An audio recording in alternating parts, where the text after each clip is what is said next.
What is up, guys? Welcome back to OverTakes. This is Misfit, and today we're going to be recapping the knockout round for the Countdown Cup. We got all the matches in the books, and we're going to talk about the results that we got over the weekend from APAC and NA. Before we dive into that, I'd like to thank everybody for joining me. Thanks for all your support. It's greatly appreciated. If you're new, thanks for stopping by. I do Overwatch League content 2-3 times a week, depending on what's going on. All right, so let's dive into this. Okay, so we had the knockout round over the weekend. I told you guys what happened with, or on Sunday, I should say. Told you guys what happened with the power outage and all that stuff. So here we are. All right, I gave you my predictions. I did reasonably well. I had one loss out of all the game. I kind of got on a good track there. I put too much faith in Paris over the weekend, really is what it amounted to. And I underestimated some of the stuff that Toronto did, and we'll talk about them in a second. Let's talk about APAC first. We're gonna dive into this. We had the two matches over there early in the morning on Sunday, and the first match was not won. New York showed up for one map, and that was about it. Chengdu is looking hot.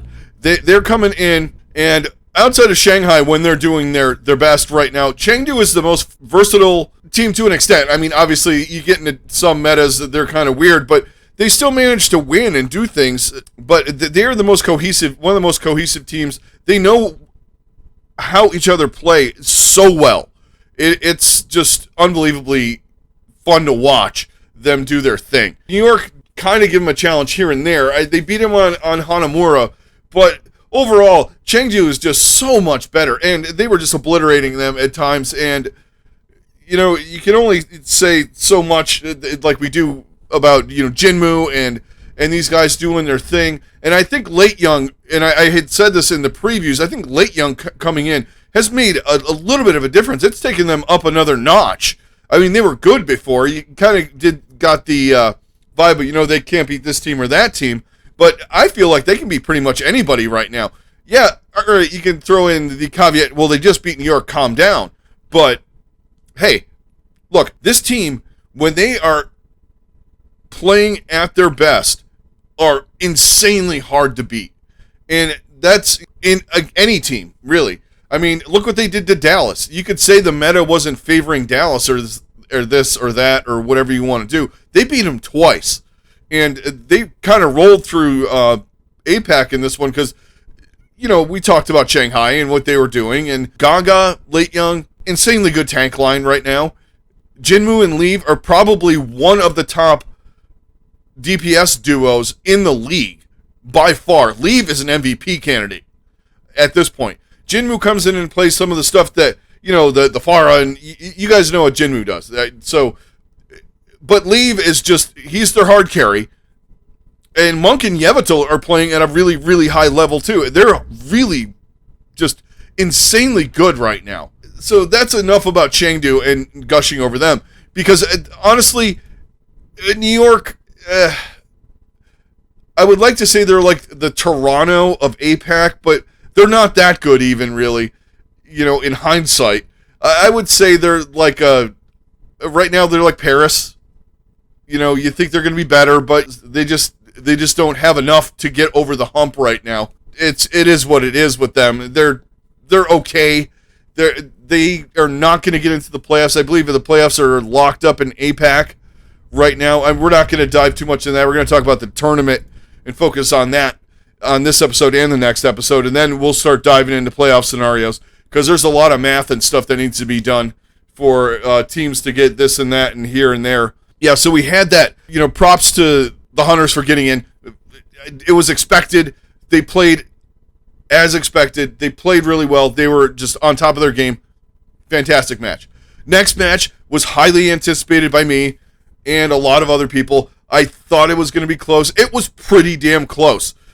There's a lot of talk going in that this is their shot, these teams, to get to a tournament.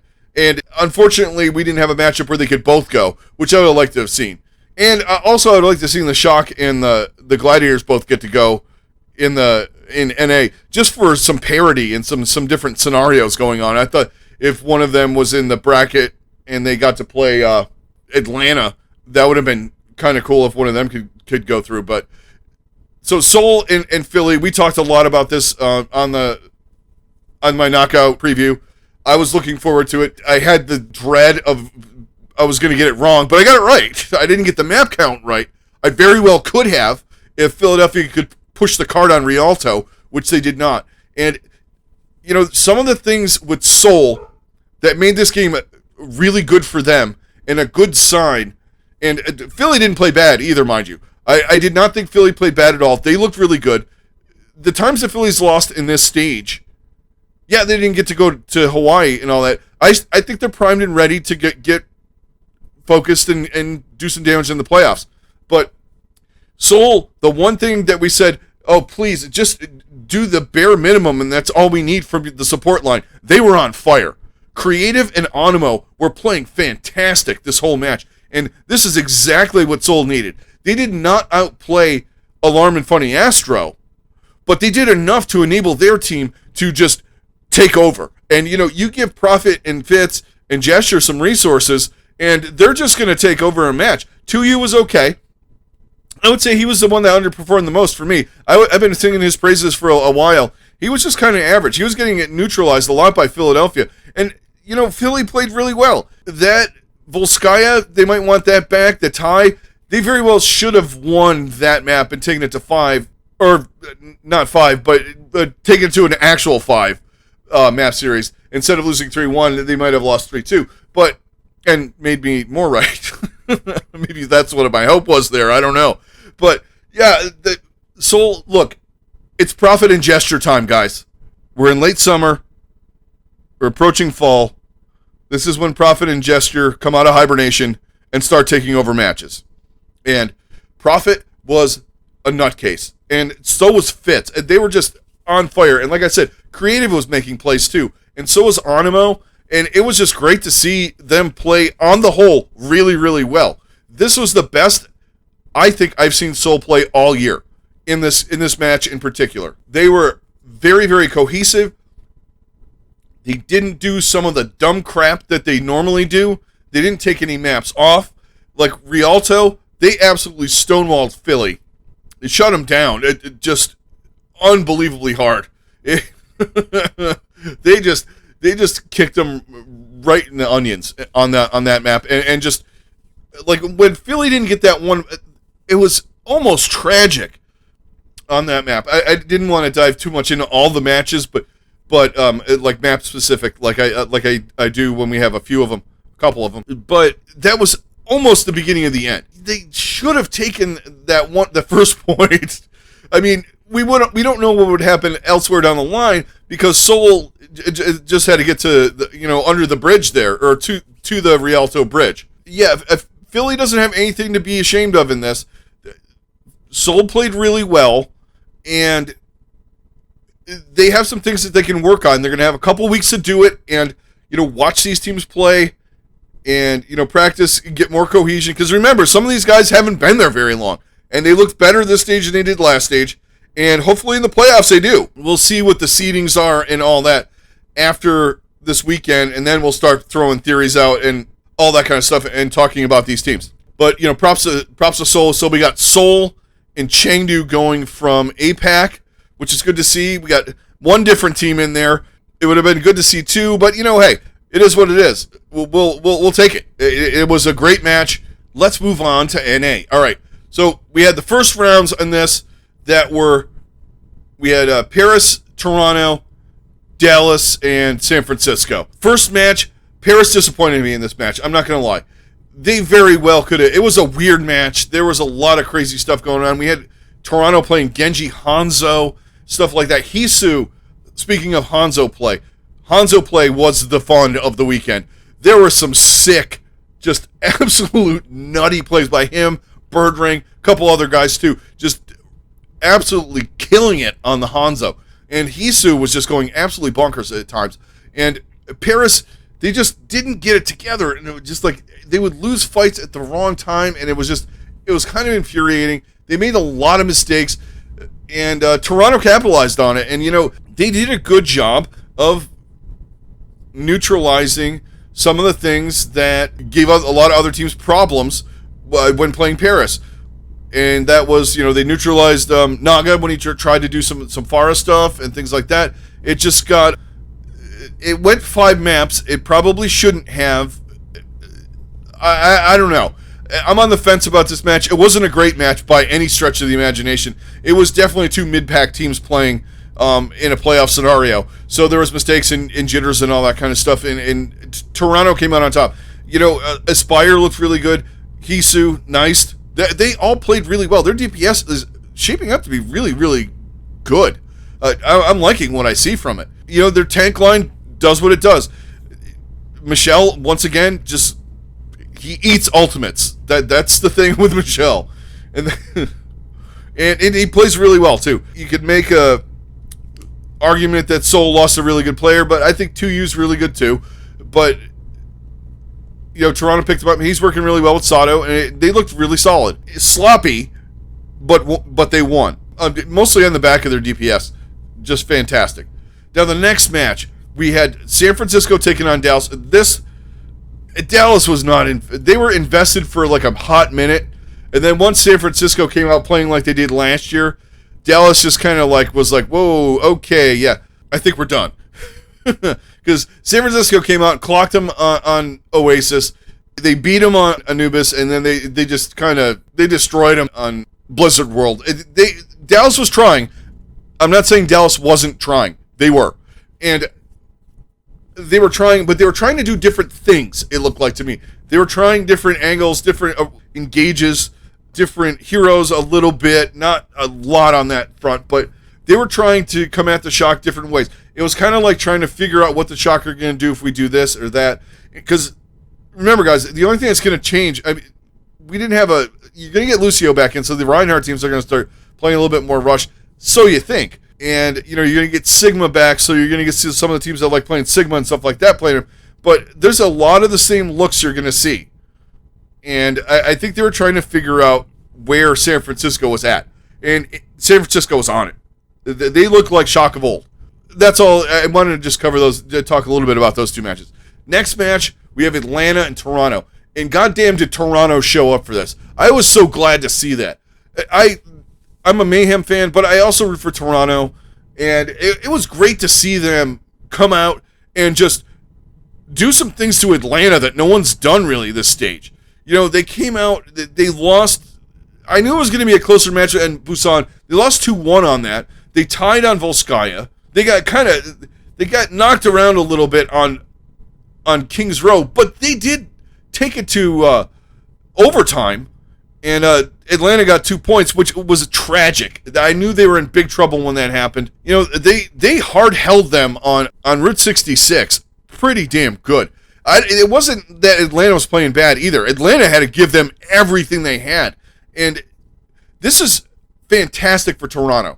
I'm going to talk more about Toronto here because we expected Atlanta to win. When they had to win, they did the things that they always do. They knuckled up. They made insane plays. Now, they also didn't have Pelican in a weird scenario. I guess he had a collapsed lung, and he was in the hospital, and Edison came in and stepped up. He played really, really well, too. They had him on Tracer a lot and doing a lot of things that he's comfortable with, and he looked good. And there was times when they needed him to carry, and he did. They did the things, and Hawk, of course, was fucking insane again. This guy, I love off-tank play, or whatever you want to, like, guys at Diva and Sigma, I enjoyed breaking that down, because it's pretty impactful, as impactful, if not more, sometimes than main tank, but this guy is, like, making a pretty strong push to be, like, that guy, the off-tank, and he's up there, to me, with Void and Hanbin right now as one of the best 2 or 3 guys. I think Hanbin's like top, and then he's like in there with Void, and maybe you can throw Space in there. A couple other guys, maybe. He looked really good, and Toronto impressed me in this. And I sound like a lot of other guys because I just assume Toronto's like NYXL, right? Like we talked about, gatekeeper. They can't beat teams that are better than them. They beat the teams that are worse than them. Did they do the same thing? Yes. But you know what they did that they normally don't do? They showed up. Because other matches, like when we went over it, They lost 3-0 to Shock, 3-1 to Glads. You know, they get pounded. They came out, they lost 3-1 in this. They very well could have not won the match, but they could have taken it to a sixth map. I mean, they tied him on Volskaya.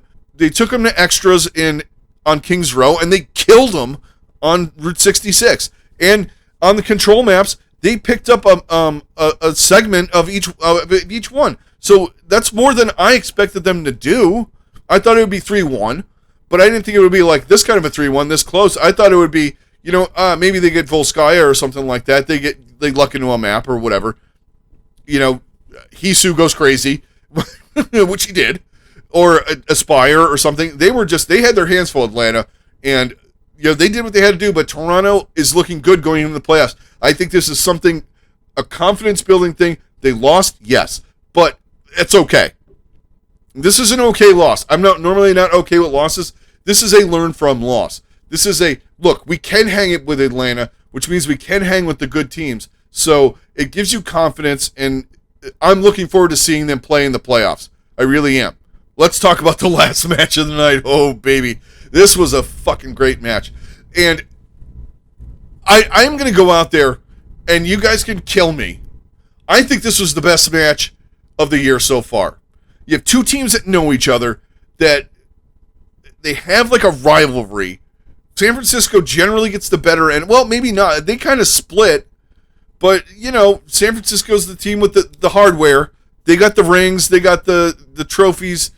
The Gladiators are the team that fails to get to the promised land every time. And it was a great match. Oh, man. I was so impressed with both teams the way they played. Birdring was nuts. Space was playing great. He had a couple of big mistakes in a couple of spots, but, you know, he made up for it. Shu was crazy. You know, the Shock, too. You had Ons, and Glister was playing really, really well, I thought. Their tank line played great. You had Violet getting on the Zen and just, like, owning shit for a couple of...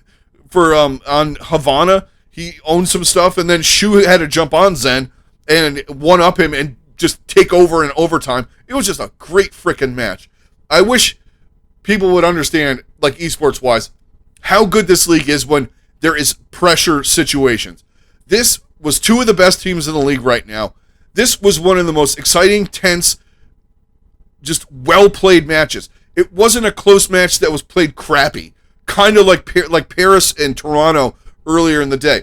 That was a close match. You look at that, you're like, oh, wow, this is close. It was not played well. This was, guys, like alt rotations, all that stuff was on point. There was just moments where certain guys had to take over and do things, and it was so good. The biggest thing that won this match for the Glads was that play Shu made in overtime and took it on Havana and took it to Oasis for the final map.